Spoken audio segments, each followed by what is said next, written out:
Priya Hari Prasad once again. Welcome back. Welcome to the world of economics. Happy to see you again and hope that you all are fine, safe and happy.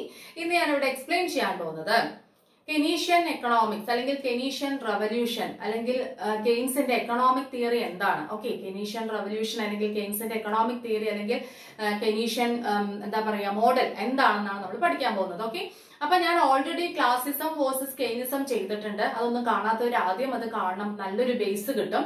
അതിന്റെ ആ difference complete ഞാൻ അതിനകത്ത് explain ചെയ്തിട്ടുണ്ട്. Okay, അപ്പം അത് കൂടാതെ ഇത് separate ആയിട്ട് കെനീഷ്യൻ എക്കണോമിക്സ് അല്ലെങ്കിൽ കെനീഷ്യൻ എക്കണോമിക് തിയറി റവല്യൂഷൻ ഒന്ന് എക്സ്പ്ലെയിൻ ചെയ്യാവോ എന്ന് എന്നോട് റിക്വസ്റ്റ് ചെയ്തിട്ടുണ്ട്. അതുകൊണ്ടാണ് ഞാൻ ഇത് ചെയ്യുന്നത്. അപ്പം അത് ഡിഗ്രി ആൻഡ് PG ലെവൽ സ്റ്റുഡൻസിന് വളരെ യൂസ്ഫുൾ ആയിരിക്കും, നല്ലൊരു ബേസ് ആയിരിക്കും നിങ്ങൾക്ക്. അപ്പൊ മാക്സിമം എല്ലാവരും കാണാനും നിങ്ങളുടെ ഫ്രണ്ട്സുമായിട്ട് ഒന്ന് ഷെയർ ചെയ്യാനും ശ്രമിക്കുക. Please try to support and follow my channel and subscribe my channel. Okay, subscribe ചെയ്യുന്ന സമയത്ത് ബെല്ലൈക്കൺ കൂടെ ക്ലിക്ക് ചെയ്യാൻ ആരും മറക്കരുത്. അപ്പോൾ ഞാൻ ഇടുന്ന പുതിയ പുതിയ വീഡിയോസ് നിങ്ങൾക്ക് വളരെ യൂസ്ഫുൾ ആയിട്ടുള്ള ഒരു വീഡിയോസ് ആയിരിക്കും ഞാൻ ഇടുന്നത് മാക്സിമം. അപ്പം അതെല്ലാം നിങ്ങൾക്ക് അപ്പോൾ തന്നെ നിങ്ങൾക്ക് നോട്ടിഫിക്കേഷൻ ലഭിക്കും. അതുകൊണ്ട് ബെല്ലൈക്കൺ ക്ലിക്ക് ചെയ്യുക. Okay, then come, let's learn together. Let's begin the class. Okay, അപ്പം എന്താണ് കെനീഷ്യൻ എക്കണോമിക്സിൽ നമ്മൾ പഠിക്കുന്നത്? നമുക്ക് we already know that who is JM Keynes. ആരാണ് Keynes? Father of macroeconomics അല്ലെ. മാക്രോ എക്കണോമിക്സിന്റെ ഫാദർ ആണ് ആരെന്ന് പറയുന്നത്? JM കെയ്ൻസ് എന്ന് പറയുന്നത്. JM Keynes is regarded as the father of macroeconomics. മാക്രോ എക്കണോമിക്സിന്റെ പിതാവ്, സ്ഥൂല സാമ്പത്തിക ശാസ്ത്രത്തിന്റെ പിതാവാണ് അദ്ദേഹം. എന്ന് വെച്ചാൽ ആ ബ്രാഞ്ച് ഓഫ് എക്കണോമിക്സിന്റെ ആ ഒരു ബ്രാഞ്ച് എന്ന് പറയുന്നത് അദ്ദേഹമാണ് എമർജ് ചെയ്ത് കൊണ്ടുവന്നത്. After the great depression of 1930s, 1930 ലോകമെമ്പാടും ഒരു ഗ്രേറ്റ് ഡിപ്രഷൻ ഉണ്ടായിരുന്നു അല്ലെ. സാമ്പത്തിക എന്താ പറയാ തകർച്ച ഉണ്ടായിരുന്നു, ഒരു ഡിപ്രഷൻ അല്ലെ. എംപ്ലോയ്മെന്റ് ഇല്ല, ഔട്ട്പുട്ട് ഇല്ല, ഇൻകം ഇല്ല, പ്രൈസ് ഇല്ല, പ്രോഡക്ട്സ് പ്രൊഡ്യൂസ് ചെയ്യുന്നില്ല, അങ്ങനെ മൊത്തം മന്ദഗതി, സാമ്പത്തിക മാന്യം എന്ന് പറയുന്ന വല്ലാത്തൊരു സിറ്റുവേഷൻ നമ്മള് ലോകമെമ്പാടും അനുഭവിച്ചിട്ടുണ്ടായിരുന്നു. അപ്പം അതിനുശേഷം ആണ് ഈ ഏതെന്ന് പറഞ്ഞ ഈ branch of economics, macro economics എന്ന് പറയുന്ന ബ്രാഞ്ച് കെയ്ൻസ് എമർജ് ചെയ്ത് കൊണ്ടുവന്നത്. കാരണം എന്താന്ന് വെച്ചാൽ അതുവരെയും നമ്മൾ വിശ്വസിച്ചുകൊണ്ടിരുന്നത് ക്ലാസിക്കൽ എക്കണോമിക്സ് അല്ലെങ്കിൽ ക്ലാസിക്കൽ എക്കണോമിസ്റ്റുകൾ പറഞ്ഞ കാര്യങ്ങളാണ് നമ്മൾ എന്ത് ചെയ്തുകൊണ്ടിരുന്നത്, വിശ്വസിച്ചുകൊണ്ടിരുന്നത്. കാരണം അവർ പറഞ്ഞത് എന്താന്ന് വെച്ചാൽ എക്കോണമിയിൽ ഓൾവേസ് എങ്ങനെയായിരിക്കും, ഫുൾ എംപ്ലോയ്മെന്റ് ആയിരിക്കും, അതേപോലെ ഗവൺമെന്റിന്റെ ഇന്റർവെൻഷൻ ആവശ്യമില്ല, എല്ലാ റിസോഴ്സസും എംപ്ലോയിഡ് ആയിരിക്കും. ഡിമാൻഡ് ആൻഡ് സപ്ലൈ എന്ന് പറയുന്ന ഈ മാർക്കറ്റ് ഫോഴ്സസ് എന്ത് ചെയ്യും, മാർക്കറ്റിനെ കൺട്രോൾ ചെയ്തോളും. അവിടെ there is no over production ഇല്ല, എക്സസ് സപ്ലൈ ഇല്ല, അങ്ങനെയുള്ള ഒരു പ്രോബ്ലംസും എക്കോണമിയിൽ ഇല്ല, ഫുൾ എംപ്ലോയ്മെന്റ് ആയിരിക്കും. അതേപോലെ JBC പറഞ്ഞു അല്ലെ, സേസ് ലോ ഓഫ് മാർക്കറ്റ്, ഞാൻ പ്രീവിയസ് ഡേ അപ്ലോഡ് ചെയ്തിട്ടുണ്ട്. എന്താണെന്ന് വെച്ചാൽ supply creates it's on demand, എന്താണോ പ്രൊഡ്യൂസ് ചെയ്യുന്നത് അത് മാർക്കറ്റിൽ വിറ്റ് പോയിക്കോളും, അങ്ങനെ യാതൊരു പ്രോബ്ലം ഇല്ല, പെർഫെക്റ്റ് കോമ്പറ്റീഷൻ ആണ് മാർക്കറ്റില്. ഇതെല്ലാമാണ് ആര് പറഞ്ഞിരുന്നത്, ക്ലാസിക്കൽ എക്കണോമിസ്റ്റുകൾ പറഞ്ഞിരുന്നത്. ആഡം സ്മിത്തും അതേപോലെ JBCയും ഡേവിഡ് റിക്കാർഡോയും മില്ലും അങ്ങനെ AC പിഗു അങ്ങനെ കുറെ എക്കണോമിസ്റ്റുകൾ ഉണ്ടല്ലോ, അവരൊക്കെ ബിലീവ് ചെയ്തെന്ന് അങ്ങനെയാണ്. പക്ഷെ 1930s ഡിപ്രഷൻ അതിനുശേഷം ശരിക്കും നമുക്കും അത് മനസ്സിലാക്കേണ്ട കാര്യമാണ്. എന്താന്ന് പറഞ്ഞാല് ഒരിക്കലും എക്കോണമിയിൽ എപ്പോഴും ഫുൾ എംപ്ലോയ്മെന്റ് അല്ല അല്ലെ. അത് ഓവർ പ്രൊഡക്ഷൻ ഉണ്ടാവും, അല്ലെങ്കിൽ അണ്ടർ പ്രൊഡക്ഷൻ കുറവായിരിക്കും, ഡിമാൻഡ് ഇല്ലാണ്ടിരിക്കും, അങ്ങനെ ഒരുപാട് സിറ്റുവേഷൻസ് ഉണ്ട്. മാർക്കറ്റ് എപ്പോഴും ക്ലിയർ ആയിട്ടില്ലേ, ഇങ്ങനെ ക്ലിയർ ആയിട്ട് സ്മൂത്ത് ആയിട്ട് മൂവ് ചെയ്യില്ല. അതിന് ആരുടെ ഇന്റർവെൻഷൻ ആവശ്യമാണ്, ഗവൺമെന്റിന്റെ ഇന്റർവെൻഷൻ ആവശ്യമാണെന്ന് മനസ്സിലാക്കി അങ്ങനെയാണ് കെയ്ൻസ് ആ കാര്യങ്ങളെല്ലാം പോയിന്റ് ഔട്ട് ചെയ്യുകയും ക്ലാസിക്കൽ എക്കണോമിസ്റ്റുകളുടെ എല്ലാ അസംഷൻസിനെയും എന്ത് ചെയ്യുന്നത്, ക്രിട്ടിസൈസ് ചെയ്യുകയും ചെയ്ത് അങ്ങനെ ചെയ്തിട്ടാണ് ഏത് ബ്രാഞ്ച് ഓഫ് എക്കണോമിക്സ് എമർജ് ചെയ്തത്, മാക്രോ എക്കണോമിക്സ് എന്ന് പറയുന്ന ആ ബ്രാഞ്ച് എമർജ് ചെയ്തത്. അതുവരെയും നമ്മൾ മൈക്രോ എന്ന് പറയുന്ന ആ ഒരു ബ്രാഞ്ച്, ഒരു എക്കണോമിക്സ് എന്ന് പറയുന്ന ആ ഒരു കാര്യത്തിലാണ് നമ്മൾ ബിലീവ് ചെയ്തത്. ആര് പറഞ്ഞ കാര്യങ്ങൾ, ക്ലാസിക്കൽ എക്കണോമിസ്റ്റുകൾ. മനസ്സിലാവുണ്ടോ? അപ്പൊ അത് പ്രാക്ടിക്കൽ ലൈഫിൽ നമുക്ക് കൊണ്ടുവരാൻ കഴിയില്ല. കാരണം 1930s ഡിപ്രഷൻ അതിനൊരു ഉദാഹരണമാണ്. കാരണം എക്കോണമിയിൽ ആ സമയത്ത് എന്തുണ്ടായിരുന്നില്ല, എംപ്ലോയ്മെന്റ് ഇല്ല, ഔട്ട്പുട്ട് ഇല്ല, പ്രൊഡക്ഷൻ ഇല്ല, ഇൻകം ഇല്ല, ഒന്നുമില്ല അല്ലെ. ക്ലാസിക്കൽ എക്കണോമിസ്റ്റുകൾ പറഞ്ഞ കാര്യം എന്താണ്, എപ്പോഴും ഫുൾ എംപ്ലോയ്മെന്റ് ആണ്, ഔട്ട്പുട്ട് ഉണ്ട്, എല്ലാം ഉണ്ട് അല്ലെ.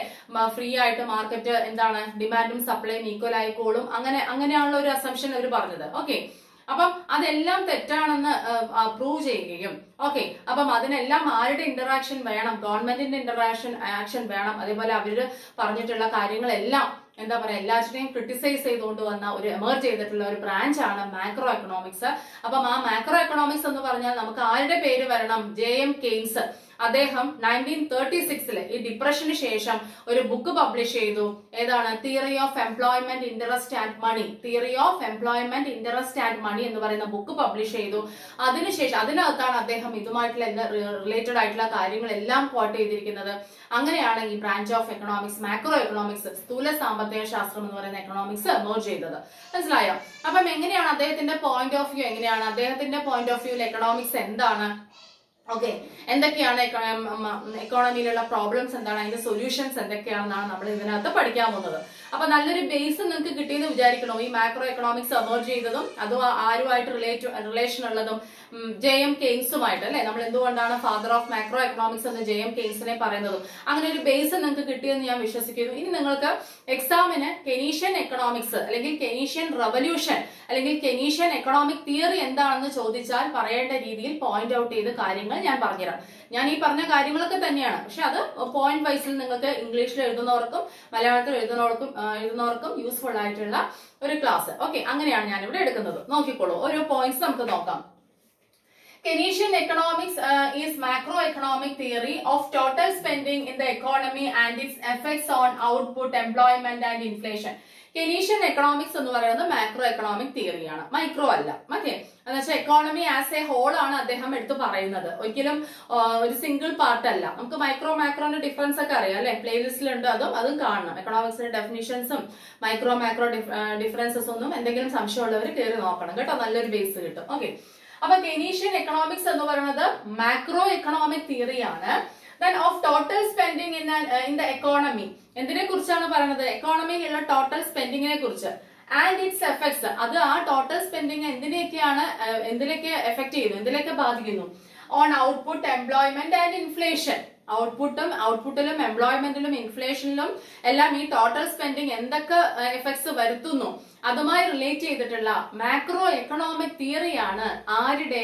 ജെ.എം. കെയ്ൻസിന്റെ. ഓക്കെ, അപ്പൊ Keynesian economics is macroeconomic theory of total spending in the economy and its effects. ആ ടോട്ടൽ സ്പെൻഡിങ്ങും അതിന്റെ എഫക്ട്സ്, എന്തിലേക്കുള്ള effects? On output, employment and inflation. ഔട്ട്പുട്ടിലും എംപ്ലോയ്മെന്റിലും ഇൻഫ്ലേഷനും ഉള്ള ഈ ടോട്ടൽ സ്പെൻഡിങ്ങിന്റെ എഫക്ട്സ് ഇതുമായി റിലേറ്റ് ചെയ്ത് പറയുന്ന മാക്രോ എക്കണോമിക് തിയറിയാണ് കെയ്ൻസിന്റെ എക്കണോമിക്സ്. ഓക്കെ, അതേപോലെ ഇൻഫ്ലേഷൻ വളരെ ഇമ്പോർട്ടന്റ് ആയിട്ടുള്ള ഒരു ടോപ്പിക് ആണ് ഡിഗ്രി PG ലെവൽ സ്റ്റുഡൻസിന്. അപ്പൊ കംപ്ലീറ്റ് വീഡിയോ ഞാൻ എടുത്തിട്ടുണ്ട്, പ്ലേലിസ്റ്റിനകത്ത് കാണും, അല്ലെങ്കിൽ ഇൻഫ്ലേഷൻ ബൈ പ്രിയ ഹരിപ്രസാദ് എന്ന് സെർച്ച് ചെയ്യുക. ഇൻഫ്ലേഷനും അതിന്റെ കോസസും എഫക്ട്സും ടൈപ്സും ഒക്കെ ഞാൻ എക്സ്പ്ലെയിൻ ചെയ്തിട്ടുണ്ട് കേട്ടോ, ഒരു വലിയൊരു എസ്സേ. ഓക്കെ, ഇനി നോക്കിക്കോളൂ. Next one, it was developed by the British economist John Maynard Keynes during the 1930s in an attempt to understand the Great Depression. ഈ 1930s ഗ്രേറ്റ് ഡിപ്രഷൻ അതിനെ മനസ്സിലാക്കുക എന്ന ഒരു ശ്രമമാണ് ആര് ചെയ്തിരിക്കുന്നത്? ജെ.എം. കെയ്ൻസ്. ആ ശ്രമത്തിലൂടെ എമർജ് ചെയ്തിട്ടുള്ള ബ്രാഞ്ച് ഓഫ് എക്കണോമിക്സ് ആണ് എന്തെന്ന് പറയുന്നത്? മാക്രോ എക്കണോമിക്സ് അല്ലെങ്കിൽ കെനീഷ്യൻ എക്കണോമിക്സ് എന്ന് പറയുന്നത്. മനസ്സിലായോ? എന്താ പറഞ്ഞത്? 1930s ഈ ഡിപ്രഷൻ അതിനെ ട്രൈ ടു അദ്ദേഹം മനസ്സിലാക്കാനുള്ള ഒരു ശ്രമം, ഒരു അറ്റംപ്റ്റ് ആയിരുന്നു. മനസ്സിലായോ?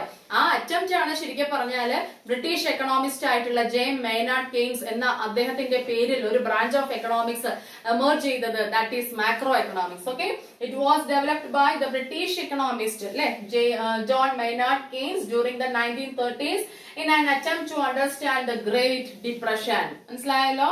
Okay, then Keynesian economics is considered as demand side theory. Keynesian economics നെ നമ്മൾ ഡിമാൻഡ് സൈഡ് തിയറി ആയിട്ടാണ് കൺസിഡർ ചെയ്യുന്നത്. കാരണം അദ്ദേഹം എഫക്റ്റീവ് ഡിമാൻഡിന് ഒരുപാട് ഇമ്പോർട്ടൻസ് കൊടുത്തിട്ടുണ്ട്. എഫക്റ്റീവ് ഡിമാൻഡ് എന്ന് പറഞ്ഞാൽ മാർക്കറ്റിനെ ക്ലിയർ കട്ട് ചെയ്ത് പോകുന്ന, മാർക്കറ്റിനെ ക്ലിയർ ആക്കാൻ പറ്റുന്ന ഡിമാൻഡ്. ആ എഫക്റ്റീവ് ഡിമാൻഡിൽ ആഗ്രിഗേറ്റ് ഡിമാൻഡും ആഗ്രിഗേറ്റ് സപ്ലൈയും ഈക്വൽ ആവണം. മനസ്സിലാവുണ്ടോ? അപ്പം ഡിമാൻഡ് സൈഡ് തിയറിയാണ് ആരുടെ? കെനീഷ്യൻ തിയറി എന്ന് പറയുന്നത്. ഓക്കെ, അപ്പൊ Keynesian economics is considered as demand side. Then classical economics was proved wrong. അതിലൂടെയൊക്കെ അദ്ദേഹം എന്താണ് റോങ് ആണെന്ന് പ്രൂവ് ചെയ്യുന്നത്? ഈ 1930s ഡിപ്രഷനിലൂടെ ക്ലാസിക്കൽ എക്കണോമിക്സ് എന്ന് പറയുന്നത് ഫുൾ ഓഫ് എന്താ പറയാ, അതിന്റെ അസംഷൻസ് എല്ലാം റോങ് ആണെന്ന് അദ്ദേഹം പ്രൂവ് ചെയ്തു. മനസ്സിലായോ? അപ്പം എന്താ പറഞ്ഞത്? Keynesian economics demand side theory ആണെന്നാണ് നമ്മൾ പറയുന്നത്. അതുപോലെ തന്നെ അദ്ദേഹം എന്ത് ചെയ്തു? അതിലൂടെ എല്ലാം പ്രൂവ് ചെയ്തു. എന്താണ് പ്രൂവ് ചെയ്തത്? ക്ലാസിക്കൽ എക്കണോമിക്സ് അല്ലെങ്കിൽ അവരുടെ അസംഷൻസ് കംപ്ലീറ്റ്ലി റോങ് ആണെന്ന് എന്തിലൂടെ പ്രൂവ് ചെയ്തു? After great depression 1930s great ഡിപ്രഷനിലൂടെ പ്രൂവ് ചെയ്തു. മനസ്സിലായോ? Keynesian revolution was set against the then orthodox economic framework അല്ലെ കെനീഷ്യൻ റവല്യൂഷൻ പറഞ്ഞാൽ ശരിക്കും പറഞ്ഞാൽ എന്തിന് എഗെയിൻസ്റ്റ് ആയിട്ട് സെറ്റ് ചെയ്തതാണ് ദ ഓർത്തഡോക്സ് എക്കണോമിക് ഫ്രെയിംവർക്ക് എന്താണ് ഓർത്തഡോക്സ് എക്കണോമിക് ഫ്രെയിംവർക്ക് എന്ന് പറഞ്ഞാല് ട്രഡീഷണൽ ആയിട്ടുള്ള പഴയ നമ്മുടെ ആഡം സ്മിത്തിന്റെയും ഡേവിഡ് റിക്കാർഡോയുടെയും ഒക്കെ ഉള്ള അവരുടെ ഒക്കെ ചിന്താഗതികൾ ഓർത്തഡോക്സ് ആയിട്ടുള്ള അല്ലെ പഴയ വളരെ ട്രഡീഷണൽ ആയിട്ടുള്ള തിയറി ആണല്ലോ അപ്പം അതിനെല്ലാം ശരിക്കും പറഞ്ഞാൽ അതിനെല്ലാം എഗെയിൻസ്റ്റ് ആയിട്ട് സെറ്റ് ചെയ്തിട്ടുള്ള ഒരു റവല്യൂഷൻ ആണ് എന്ന് പറയുന്നത് കെനീഷ്യൻ റവല്യൂഷൻ എന്ന് പറയുന്നത് മനസ്സിലായി അവരുടെ ചിന്താഗതി ഓർത്തഡോക്സിക്കൽ ആയിട്ടുള്ള ഒരുപാട് കാര്യങ്ങൾ അവർ പറയുന്നുണ്ട് അല്ലെ ഓക്കെ അവരുടെ തിയറി ക്ലാസിക്കൽ തിയറി ഒക്കെ എടുത്ത് നോക്കിയാൽ നമുക്ക് മനസ്സിലാവുന്നത് കാരണം മോഡേൺ എക്കോണമി അന്നത്തെ എക്കോണമിക്ക് അത് സ്യൂട്ടബിൾ ആയിരുന്നു 19th സെഞ്ചുറി ഏർലിയർ 19th സെഞ്ചുറിയിലോട്ടൊക്കെ അത് സ്യൂട്ടബിൾ ആയിരുന്നു ഇപ്പോൾ ഈ സമയത്ത് നമുക്ക് അത് എന്ത് ചെയ്യാൻ പറ്റുന്നില്ല മാച്ച് ചെയ്യാൻ പറ്റുന്നില്ല ഇപ്പോൾ ശരിക്കും മാച്ച് ചെയ്യാൻ പറ്റുന്നത് കെനീഷ്യൻ എക്കണോമിക്സ് തന്നെയാണ് മനസ്സിലായോ Okay, Keynesian revolution was set against the then orthodox economic framework. Orthodox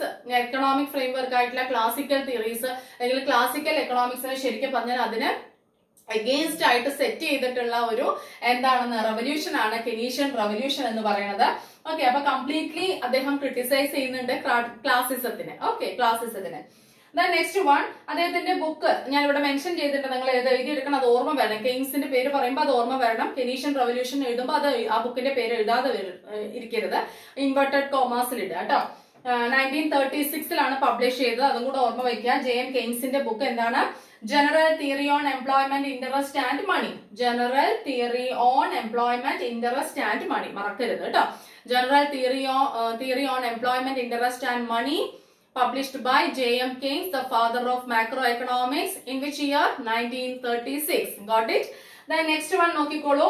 Keynes rejected classical theory of full employment. Classical theory of full employment ne Keynes reject ചെയ്തു എന്താണ് classical theory of full employment ൽ പറയുന്നത് according to classical economist economy there is always full employment equilibrium economy എപ്പോഴും equilibrium attain ചെയ്യും എന്ത് equilibrium ആണ് full employment equilibrium എന്ന് വെച്ചാൽ എല്ലാ ഫാക്ടേഴ്സും എംപ്ലോയിഡ് ആണ് എല്ലാം എൻഗേജ്ഡ് ആണ് ആരും തൊഴിലില്ലാതെ ഇരിക്കുന്നില്ല എന്നാണ് പറയുന്നത് പക്ഷെ കെയ്ൻസ് അതിനെ ക്രിട്ടിസൈസ് ചെയ്യുന്നുണ്ട് എതിർക്കുന്നുണ്ട് എക്കോണമിയിൽ എന്ത് ഇക്വിലിബ്രിയമേ ഉണ്ടാവുള്ളൂ അണ്ടർ എംപ്ലോയ്മെന്റ് ഇക്വിലിബ്രിയമേ ഉണ്ടാവുള്ളൂ എന്ന് വെച്ചാൽ ഒരു ഫുൾ എംപ്ലോയ്മെന്റിന്റെ ബിലോ ലെവൽ എന്ന് വെച്ചാൽ ഫുൾ എംപ്ലോയ്മെന്റിന് ലൂപ്പ് ഹോൾസ് ഉണ്ടാവും ഏതെങ്കിലും ഫാക്ടേഴ്സോ ഏതെങ്കിലും ലേബേഴ്സോ ഒക്കെ എവിടെയെങ്കിലും തൊഴിലില്ലാതെ എൻഗേജ്ഡ് ആവാതെ ഇരിക്കുന്നുണ്ടാവും എന്നാണ് ആര് പറയുന്നത് കെയ്ൻസ് അപ്പൊ കെയ്ൻസ് പറയുന്ന ഇക്വിലിബ്രിയം എന്താണ് under employment equilibrium below full employment ആണ് ഒരിക്കലും ഫുൾ എംപ്ലോയ്മെന്റ് ക്യാപിറ്റലിസ്റ്റ് എക്കോണമിയിൽ പ്രത്യേകിച്ചും അറ്റൈൻ ചെയ്യാൻ കഴിയില്ല എന്നാണ് ആര് പറയുന്നത് കെയ്ൻസ് പറയുന്നത് മനസ്സിലായോ അപ്പം according to him there is under employment equilibrium എക്കോണമിയിൽ എന്ത് ഇക്വിലിബ്രിയം ആണ് അണ്ടർ എംപ്ലോയ്മെന്റ് ഇക്വിലിബ്രിയം അപ്പൊ അദ്ദേഹം റിജക്ട് ചെയ്യുന്നു ക്ലാസിക്കൽ തിയറി ഓഫ് ഫുൾ എംപ്ലോയ്മെന്റിന് അങ്ങനെ ഒരു ചാൻസ് ഇല്ല എന്നാണ് പറയുന്നത്